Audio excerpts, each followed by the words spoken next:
සුබ සන්ධ්‍යාවක් යාළුවනේ. කාලෙකින් එළවලු කොටුව පැත්තට ආවා. ඔයාලට පෙන්වන්නම් මම දැන් මුලින්ම පෙන්වනකොට පොඩි පැල තිබුණේ. ඔයාලට මතක ඇති පොඩි පැල. එතකොට මේවා මේ ඉනි දිගේ ගිහිල්ලා රෑන් ගිහිල්ලා තිබෙත් නෑ. ඒ වුණාට දැන් බලන්න මේ වගේ තත්ත්වය කොහොමද කියලා. මේ ලස්සන මෑකරල් හැදිලා තියෙන්නේ, සුපිරියටම හැදිලා තියෙන්නේ. මෙයා දෙන ගමන් පොඩි ඒවත් තියෙනවා. දැන් ලොකු අපිට ආහාරයට ගන්න පුළුවන්.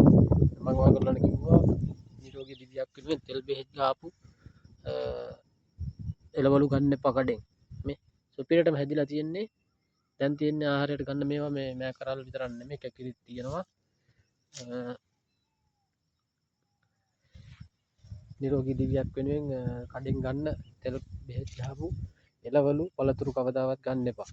වත්තේ මේ වගේ එක පැලයක් දෙකක් හදාගත්තත් ඇති. හොඳට හැදෙනවා මෑකරල් බණ්ඩක්කා වම්බුටු වගේ දේවල් මේ බලන්න කොච්චර නැවුම් බවද. නැවුම් බවින් යුක්තයි. මේක හරියට හදලා ගත්තාම හරිම රසයි. ඒ වගේම ඇඟට ගුණයි. කිසිම අවස්ථාවක කිසිම කෙනෙක් කඩෙන් ගන්න යන්න එපා. තමන්ගේ වත්තේ එක පැලයක් හරි මොන හරි දෙයක් හිටව ගන්න. ඒක වටිනවා. බොහොම ස්තුතියි.